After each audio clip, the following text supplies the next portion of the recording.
As we continue our study of Genesis with Genesis 42 to 44, we look at the story of the coming of the brothers to Joseph. And I'd like to look at a concept tonight that is at work in this story, as well as in the entire Old Testament to a great extent. As we study this particular section, we recognize the understanding of what sin was all about. I'd like to just briefly recapitulate the story a little bit. Of course, we know that Joseph has now risen in power in Egypt, and we've talked about that already. But as he now has taken on this important position, he still must be in some sort of a supervisory role where he is able to see exactly who is coming and going from the various parts of the region, and particularly from Canaan. And one would almost expect maybe he's on the lookout for his brothers, wondering if and when they are going to come. And many people are rather irritated about what Joseph would do at this point, that he would almost make his brothers crawl instead of simply saying to them, okay, all is forgiven, God meant it to good. But part of what Joseph is doing here is to look at the whole aspect of sin and the consequences that come back around to it. The easiest way maybe to talk about this is to ask about or to pose the question about what might be called a boomerang theory of justice. Joseph's brothers go down to Egypt. They come before him. They are quizzed very intensively, and Simeon is left in the land. At first, Joseph was only going to allow one brother to go back, and then he allows all but one to go back. So we're seeing Reuben and Simeon and Judah all play an important role here, the children of Leah. And Levi is the only one of those four who doesn't play a role. And when they go back, then after they have explained that their youngest brother was still at home and the other one was no more, which is as far as they get with that, then they have to go back again to get some more grain, and Jacob, or Israel, finally says, if I'm to lose my youngest son Benjamin, I'll do so. The money had been put back in the sacks after they came back the first time, so they bring back a double portion of money. And they are told, no, everything was okay, we got your money, we don't know what the problem is. And then once again, the money is put back in, and the cup is put back in, the divining cup. So we find that that Joseph is practicing some of the Egyptian activities here, as he is supposedly divining the future by drinking from a cup and hoping that the God will give him insight. And so there are some little aspects of what's going on here that are Egyptian and worship of other gods in nature. But then the cup is put in Benjamin's sack, and he is the one who is to be taken captive. When they were still back in Canaan, Reuben had offered to be the one who would go surety for his youngest brother Benjamin, and his own boys could in essence be killed. That apparently was not accepted, but Judah then goes forth and says, Father, if anything happens, then you can blame me for all of the problems. And then Judah, who had, remember, not too long ago had impregnated his daughter-in-law and had children by her, now he is the one who stands forward at the end of the story to offer himself before the Pharaoh's governor. I might just make mention here that when we look at the story of Joseph, or the story of Judah, it's rather odd that even though he had that son Shelah, that it is through Perez and Zerah, and Perez here in this case, that Jesus' lineage is followed. So he doesn't get born of the oldest son of Judah either. Very typical kind of thing that younger sons are known if they rise in importance over the oldest son of the family who would normally take over. Well, what's this whole thing about a boomerang theory of justice? The idea that many people still believe is the essence of religion today is what you sow, you reap. When you throw a boomerang, it comes back to to the person who has thrown that to where it has come from. And when we look at the stories in the Bible, particularly all the way through the Old Testament and on into the way that our Lord's suffering and death and resurrection is described, we find this as the common theme. We might think in our day and age, if we got away with something, let's say that we didn't declare some income on our income taxes and there was no way to follow that, and people who work for cash, then they are able to say, well, I don't have to declare this money because there's no way that anybody can trace it to me. Um, People would say today, if we can get away with it, then we've done a good job for ourselves and we've saved a little bit of money. Some suggest that almost 20% of income in our country is not paid, or taxes are not paid on it because there is no trail. Well, it's a little bit different if you think that God himself, or some God for people of any other country, would be watching over and seeing what's taking place and sooner or later cause that trouble to come back upon a person. When the brothers are standing there, what Joseph really seems to be wanting them to do is to own up to their own sin in the process. And so they say, now because of what we've done to our brother, now this is coming back. So they've seemingly gotten away with it, but they recognize that sooner or later the worm turns, or the what you sow you reap, and now they feel like they're getting in trouble for what they had done. I would almost wonder whether when Jacob heard the story, whether he might have had even a flash of a thought after the dreams that Joseph had had, that maybe this man down in Egypt would be his son. But we're of course told nothing about that, and the brothers certainly have no indication of that either. But when they then are asked to go back and bring their brother, and they're asked about the condition of their father, then when they come back the second time, and it is indeed Benjamin, and then Judah goes forward and says, may I please stand in his stead, there are people who would at least see a hint, nothing that one would guess directly at that point, but a hint of what comes later when a descendant of Judah, our Lord, in fact does stand instead of everyone else and take the punishment for the crime. And the point of it is, in most of the Old Testament, it is assumed that what you sow, you reap. When we think about a covenant where God says, I'm going to bless you and I'll watch over all of you, the idea was God said, I'm going to set forth good things in motion for you, and they will keep on coming back to you, and then you can keep on offering your blessings to me and your thanks to me. It's not really described in a lot of detail in this Joseph story, but that's the notion. Now, on the other hand, if I have gone away from that relationship, if I have broken that marriage or covenant relationship and gone after other gods, even though the commandments aren't given yet, if I have gone for another way of life than the one that I've been living under or being supported by, then sooner or later the troubles are going to come to me. It's that notion which everyone who is thinking sooner or later it's going to catch up with me is really thinking about. And religion itself is predicated on that.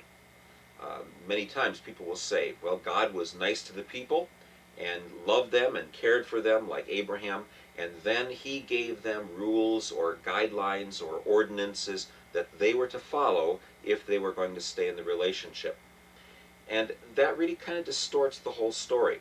It's not that they had to follow those to stay in the relationship, they were already in it. But if they didn't follow those and went off in some other direction, then it would be seen that they were breaking the relationship. So God's promises are ongoing, not just on the basis of what people do. Their actions are to be a consequence of his blessings, not in order to get them, but a consequence of them. If they indeed stay in that relationship, then the blessings are going to come back to them. Now the brothers say, we figured out now we've got to face it, that we went off a different direction. We've gone away from what our Father and what the relationship with our God would be, though they don't really say that too directly. We've gone off in this other direction, and now these problems are coming back to haunt us because we are getting again what we sowed. Now we're in trouble as we got our brother in trouble. If one would look in terms of the many promises in the Bible, it's very easy thinking of a religious organization where we're told you do this and then you get the blessing, to concentrate so much on the actions that one says the actions cause the consequences. And the trouble is, when we look at the covenant with Abraham, the actions don't cause the consequences. The consequences of God's love are to cause the actions to be consistent with it. So Abraham is told, I'll bless you, and then Abram goes. And Jacob is told, God says, go back to your country and your father's house, and I'll protect you from your father-in-law and your brother, and he goes. So it's the promises that are already assured or guaranteed which lead to the action if one understands what faith is. So faith in this sense is the very opposite of religion. Faith says, I don't see anything now, but I've been assured that this is going to happen. I'll act on what I'm told is going to take place, and I'll be consistent with that, even though I don't see it, and I'll wait, and God says He will let the blessings come. If I say I'm going to do something because I'll get the blessings, then if I act and I don't see all the blessings there yet, I might quit doing the acting. I might quit being someone who is willing to stay in that relationship. The Israelites, in their whole system, and everything that we find in the book of the Torah, the books of the Torah, they really were told, God is your God, He's bringing you out of Egypt, as the next book, of course, will tell, and He's bringing you into a land of promise. Therefore, in response, in thank you, in coordination with what God's already doing, don't be going against Him, but stay in that relationship, and then all the blessings that He promises will come. So it's not that what I do gets the blessing, but if I act contrary to the blessing, I can hinder it, and at a certain point finally even lose the blessings. Between the time that I start fighting against that and the time that the punishment comes, that's simply and purely God's grace not having that boomerang be a very quick kind of thing for me. The result of the brothers' reaction now is that comes because they have said, finally, all of this is catching up with us. We thought we escaped it. We thought we pulled this off to get rid of that dreamer who was boasting about himself, but now we see those problems coming back on us. So the dilemma in much of the scriptures is, God, why are you hurting me so quickly for some little thing I did? And God, why are you not punishing those others who are doing the terrible things against me? Which is the classic form of a lament, and many of the Psalms of lament. Why have you forsaken me? Why are you so far from helping me? From the words of my groaning, I've been faithful, but you have been faithless to me, God. So in that interim where God, because He loves sinners, might not be letting their wickedness come on them right away, just like it didn't happen for the brothers right away, there one would say the world is unfair. And Joseph obviously has considered that he's been treated unfairly. He even told the two men who were in prison with him, I was stolen and unjustly sold into slavery here in Egypt. Would you please get me out of this terrible dungeon that I'm in? Well, at this point, we can't quite know for sure. Is Joseph really trying to just get the brothers to finally acknowledge that they indeed have sinned? Well, he hears that. And is he ready to see whether they will do anything to amend their life, to go back to being a faithful part of the family? And both Reuben and Judah then come in for special mention at this point. Or will they simply try to continue to look for some other way out of the problems and say, well, too bad, we've got to leave our brother here in Egypt, and we did our best. So he's really probing to see what's in their heart. That's what a wise person will do. Will try and look for those things which help to bring out the reality of the circumstances. And what we will see now in the very next story is how the brothers acknowledge then that they have sinned, that there's no way out of it for them for what they have done. They've been brought back, and Benjamin has this cup in the mouth of the sack, and they have nothing, no kind of mercy they can plead for. They've been caught red-handed, even though they don't know what they did wrong. And so they're brought before Joseph, and of course it's going to go on now with him delivering them. In essence, which is what forgiveness is. It says that other person has sinned, and I have a justifiable reason, if I have the power to do so, to bring the consequences of that sin upon them. But if I choose not to do that, then I'm acting in mercy. But then, if that other person doesn't get hurt, then I get hurt. And the large picture of what we find in the scriptures is Jesus, when he comes and suffers and dies on the cross, takes the hurt, takes what should have come to the brothers and should have come to everyone else. So there is always, according to this rather general model that follows all the way through the Old Testament, someone has to pay. We don't usually talk in terms of Jesus only in terms of that he had to pay somebody. Who would he be paying? Would he be paying his father? Would he be paying the devil? That is one idea that people have used, that there's a transaction that goes on. But I think it's easier to understand it that he takes the consequences that would have come before they come back to all the human beings. He steps in the way and suffers and dies. Judah, his ancestor, is giving a kind of an example of that here with the story, and of course then, as we're going to see right away in the next chapter, then Joseph finally reveals himself to his brothers. But if we can think of the fact that this concept that goes all the way through the scriptures is one that does say there's always someone who will have to pay for whatever's done wrong, that can whatever has been done wrong, that can help us understand Jesus' action a little bit. But there is also another story, the story of those like Job, who do nothing apparently wrong, and the troubles come upon them. And that other voice that comes in the scriptures says, don't always think that you can figure out exactly why something has happened to someone. Don't see if you can play God and try and connect all the pieces to show why someone should be learning from what they have done, that God's finally spanking them.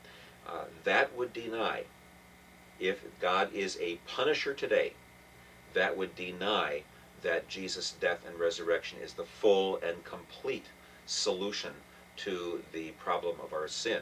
And the scriptures say it is finished. That's all done. At most, what we might see is there might be times when God lets something happen or even causes something to happen, we don't know how to figure that out, that would keep us from running farther away. That when we might think to do something as wicked as Joseph's brothers did, that something would keep us from going farther. But to try to read the heart of God or read the mind of God and explain things, the scriptures generally tell us to be very cautious about that, and not to try to play the game of telling people why something bad has happened to them. We might be wrong, as Job's friends were. Instead, we're called to deal in mercy as much as we can, and to remember that that idea of the boomerang theory of justice is indeed there, but that the full extent of that for all time has taken place when Jesus suffered and died on the cross in our stead, taking the consequences of all of our rebellion and then coming forth from the grave that we might live.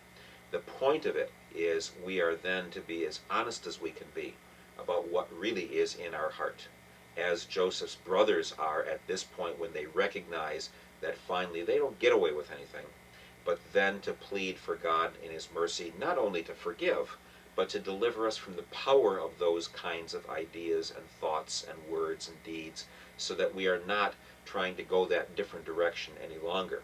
So growth in our Christian life is being more and more honest about the rebelliousness that once held us and no longer does, and yet the desires that we have to go away from God, and yet on the other hand to come even more quickly to God and say, please help me, and spoil and destroy in me the desires to do those things that are against your will, as I try to seek to respond and thank you with my life.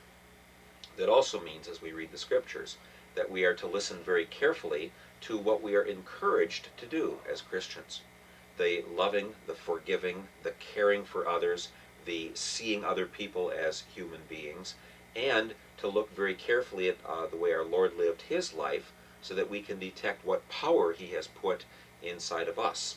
We're not trying to be model or trying to look for models. We're recognizing how we're being carried along, as Joseph's brothers were, and asking God to keep us from going and swerving off in the other directions. So I hope this will give a little bit of an insight. It's a very clear section to show what we in our time would call conscience, but conscience in the light of a covenant relationship with God, which acts against God when it forgets the blessings that one already has. God's continued blessings on you as we draw to a conclusion of our study of the book of Genesis. Thank you very much.